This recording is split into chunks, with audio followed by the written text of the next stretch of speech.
Peggy 16.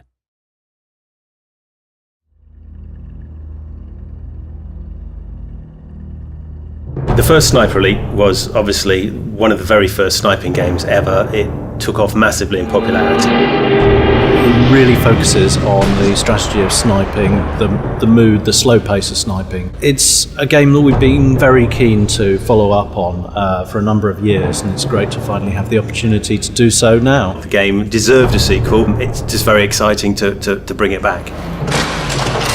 So where do you start making a sequel? I mean, this is a question we asked ourselves a lot. We wanted to make it more accessible to a more mainstream audience and use more of the current conventions in gaming. We knew there were certain things about the original game we wanted to make sure that we maintained the authenticity, the mood. See how we can make the original better, see how we can push the technology, and how we can make, combine those and make a really compelling game. We're set, towards the end of the Second World War in Berlin. It was important that we got that as correct and historically accurate as we could. Martin Pegler's been brought into the project to support the realism. He's an expert in World War II and sniping in particular, and he's been there throughout development to really make sure that everything we do is as authentic as it possibly can be. The role of the sniper, the period we're talking about towards the end of the war, had changed somewhat from being a man whose job was simply to intimidate and terrify. They began very specifically to target officers, NCOs, the other snipers, machine gunners, mortar crews, and so snipers became far more specialist than they had been at the beginning. Martin Pegler's been an asset on this project, and it wouldn't be the same game without him.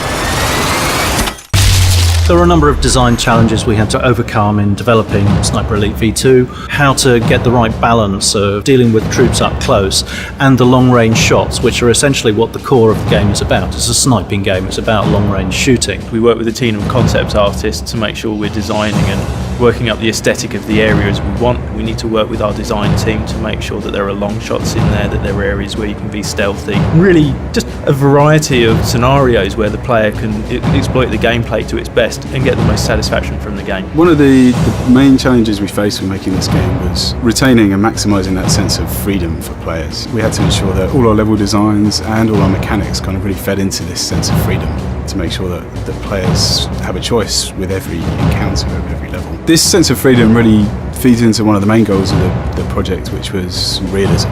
We're trying to recreate a faithful representation of Berlin. Obviously Berlin wasn't a corridor, and reflecting that brings a natural amount of freedom to the game. Generally, more than one approach to any objective.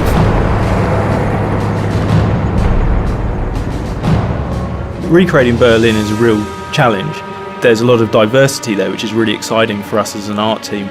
So one of the most exciting things about Berlin is that it's destroyed, and I think anyone being confronted with a destroyed building or patch of destroyed buildings wants to explore it. And that's exactly what we allow in the environment, to find the best sniping possibilities, areas to be stealthy, and really make the environment work with the game's design. It took very experienced troops with a lot of discipline to be able to fight efficiently through those streets. You never knew what was going to be around the next corner, through the doorway you were going through. You could walk into a room full of resting German soldiers. RAI, they're patrolling around, you leave them to their own devices. If you're creeping around the level, you'll see them, sitting at tables, smoking cigarettes, having conversations, those kind of things. We really need to get the sense that these were real characters in the level that you're having to outwit. Once you've alerted them to the fact that you're there, like by taking a shot, they'll react very plausibly. They won't necessarily know exactly where you are just from hearing the one reverberating shot. But by the time you've taken 2 or 3 shots, they're going to figure it out. So it's really important that you relocate between bursts of shots. Shoot 2 or 3 times, and before the enemy have got any idea where you are, you've gone and you've taken up a new position. A single sniper could hold up a platoon or sometimes even a battalion of men by efficient use of his rifle and clever concealment. The street fighting that's portrayed is actually, I think, very realistic. A really unique part of our game is the kill cam. So we have to make sure that whilst the character art is strong, we're even underneath that animating a series of real bones and making sure that they're fitting together correctly, they're moving correctly. We've got tissue, sinew, there are organs in there, the lung is there, the heart is beating. So for us, the cool cam was the main moment at which the game leaves this ultra realism and a lot of fun for us to play around with. We really wanted to capture that idea of riding on the bullet at that speed that it's going. So we went and captured lots of fast vehicles, some planes, some cars.